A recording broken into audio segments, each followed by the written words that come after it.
I put it on the Matt, I can give you a big hug. That's exactly what you need to say in that. So this is our overall assembly. What's the theme? Unnaturally natural. You ready to go? Let's figure it out. We do cryogenic hydrogen research, so liquid hydrogen research. And our goal was to design a liquid hydrogen fuel tank for the ScanEagle unmanned aerial vehicle built by Insitu.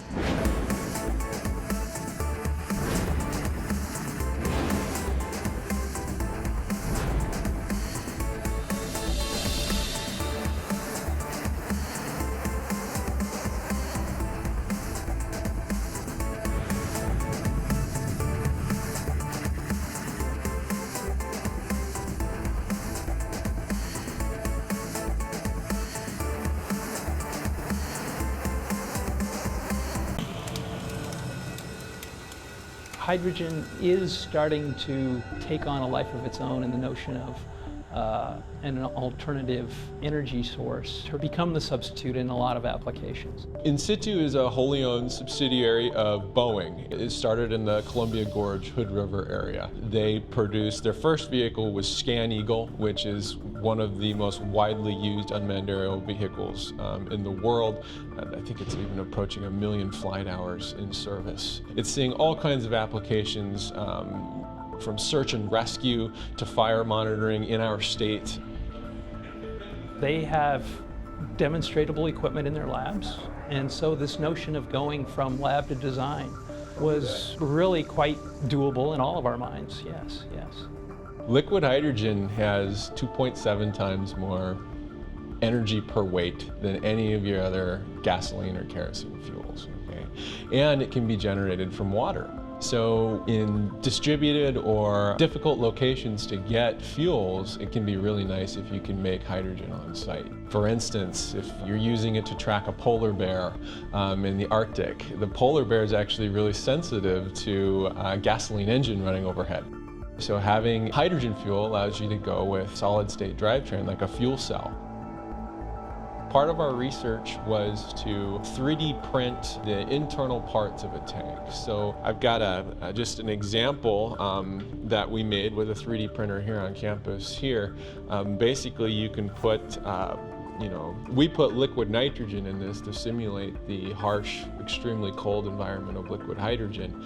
And what happens is, as the cold liquid is in this center part, the vapor boils. It's continuously boiling because it's so cold. Those vapors go through these external flow passages around the outside here.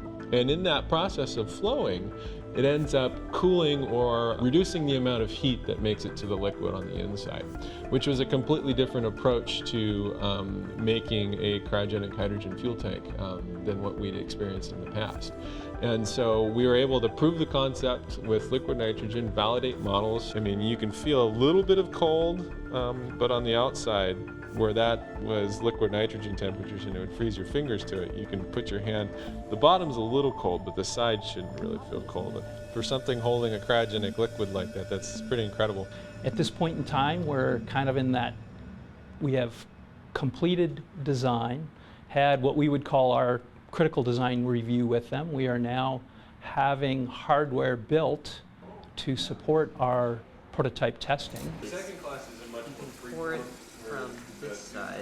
I want to work on rockets. Since I was young, I thought they were super cool. And when I saw an opportunity to get back into hydrogen research, which is heavy with rockets as rocket fuel, I thought that this would be a great opportunity. On our JCATI project, we have one PhD student, we have a graduate student, and we had 2 other undergraduate students working on the project. I started as an undergraduate on the project and worked on it for about 1.5 years, I want to say, on that project and some other related projects in the lab. And that really is what got me started as a graduate student here at WSU and deciding to stay on as a graduate student as opposed to going find something in the workplace and right away. Just knowing that whatever I'm doing here is hopefully going to be directly used elsewhere.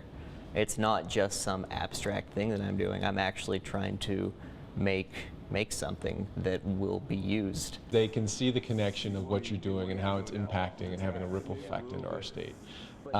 It also helps give you real numbers for homework problems or anything else, any activities they're doing. It's not just a book exercise that was made up and they don't know where it came from. They actually realize that the numbers they're crunching were actually used to design a real system. You guys totally embraced what I was saying on Friday. He and his staff and his students are reaching for all kinds of new applications and all kinds of methods that can be changed, converted from the lab and science experiment to actual product applications. This had to be a lot of work. Who did the lion's share of this? It's amazing and absolutely essential, especially for a young faculty member like me that's trying to build a research lab. The little bit of funds from a JCATI project helps us get an experiment set up, and that experiment leads to future students and future funding. So back in the back, one of the students won a NASA graduate research fellowship, which is the top award NASA gives to graduate students in the country, because we had the equipment set up that he could produce from a JCATI grant that he could then use for his graduate research. We even started a startup company called Protium Innovations LLC as a result of this technology being one of the things we could produce. So I see this as a start point, and then we're going to do some other, we're going to try some other chemistries over the next, I would hope over the next 2 to 5 years, to improve that energy storage capacity as well. So that's a big one there. This is not just a start and end point, but this is the beginning. So that's kind of the exciting part for us. It's no longer an academic thing that we just do and talk about in papers. We're actually going out and trying to get a new business going that will hopefully end up building bigger and better things for our state.